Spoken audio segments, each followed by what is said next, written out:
Hi everybody, it's me, LisaT, coming at you with some positive energy, reading The Language of Letting Go by Beattie. Woo! It's a good reading. It's a beginning. January 25th, step 1. So in 12-step recovery programs, whether they're 12 steps for gambling, whether it's you have a gambling problem, an overeating problem, love addiction problem, sex addiction problem or something like that. There's one out there like that. Maybe it's drugs or alcohol or, there's many 12-step programs. So that's what this is about. Step 1 in any of those programs. It doesn't matter which program you're in. It's all the same 12 steps. Codependency. There's CODA is the name of the codependency 12-step program. CODA. So, step 1, we admitted we were powerless over alcohol and that our lives had become unmanageable. So I think all of the programs use the 12 steps of the big book of Alcoholics Anonymous, and then I think they just switch the alcohol word. So we admitted we were powerless. You could say we admitted we were powerless over others and that our lives have become unmanageable, because when you're trying to control others all the time, I've been in moments of that where I feel like I'm trying to control everything. And what happens is everything becomes unmanageable because I'm full of anxiety, I'm full of fear, I'm full of worry, so I can't live present. It's unmanageable for me. Not that like things are falling apart, not that I'm, you're losing a job or lost your apartment or lost your husband or wife or any of that. Like, it doesn't have to be that dramatic. And the unmanageability is, are you able to live in peace and serenity in this moment now? So we admitted we are powerless over food and our lives have become powerless over others. We admitted we were powerless over casinos and our lives have become manageable. Admitted we are powerless over shopping. So you just, you feel bad, so you go shopping and spend money you don't have. You're trying to change the way you feel with something external. Trying to change, I don't feel good, so I'm going to drink. I don't feel good, so I'm going to go shopping. I don't feel good, so I'm going to gamble and try and give myself an instant gratification. If we're looking for instant gratification, then we're going down the wrong path. We need to process, we need to share, we need to find healing, not instant gratification. That's just a temporary Band-Aid. That doesn't work. Their life becomes unmanageable in some way, shape, or form. So that's step 1. Okay, here we go.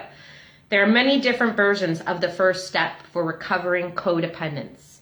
Some of us admit powerlessness over alcohol or someone else's alcoholism. So in codependency, people have to recognize they're powerless over their alcoholic partner. So they think that if they tell them, if they show them the light, they think if they just give them the right words, or if they, give them ultimatums, they think if they do something, they can change their alcoholic partner's behaviors.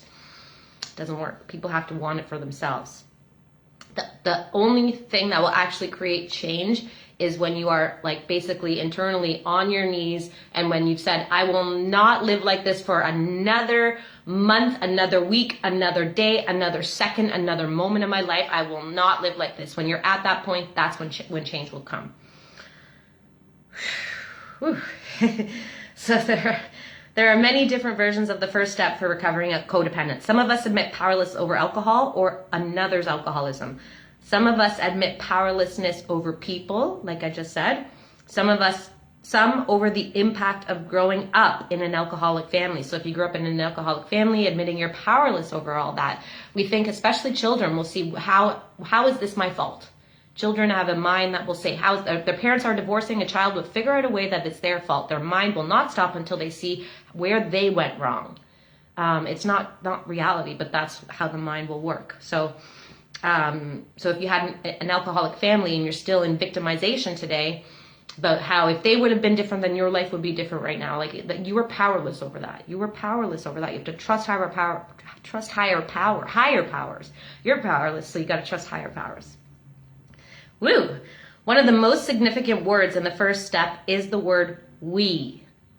I always like to say miracles don't happen in isolation. And what I mean by that is when I'm trying to figure out or solve a problem, it usually, or when I'm, looking for a healing moment or some sort of magic in my life, it doesn't happen when I'm isolating, when I'm trying to do it all on my own. And when I call and reach out to a friend, it's like miracles happen. There's like ah, or, you know, when I'm sharing a lot, when I'm taking part in the world and being with others and sharing with others and being open, miracles transpired. So miracles don't happen in isolation. So the important word in that reading is we.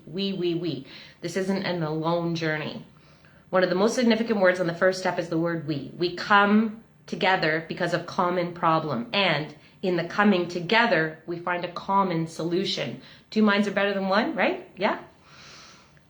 Through the fellowship of the 12-step programs, many of us discover that although we may have felt alone in our pain, others have experienced a similar suffering. So often these days I say, oh my God, I'm not alone. I'll share something and someone will say, me too. And I'm like, oh, I'm not alone. Just the knowing that I'm not alone, or I have something that I'm thinking about, or I have a way of looking at the world and I keep it to myself because I'm scared someone will judge me. And then I talk to someone openly and they say, that's how I think too. And I'm like, oh, yay, I'm not alone. There's this like instant relief from just not feeling alone.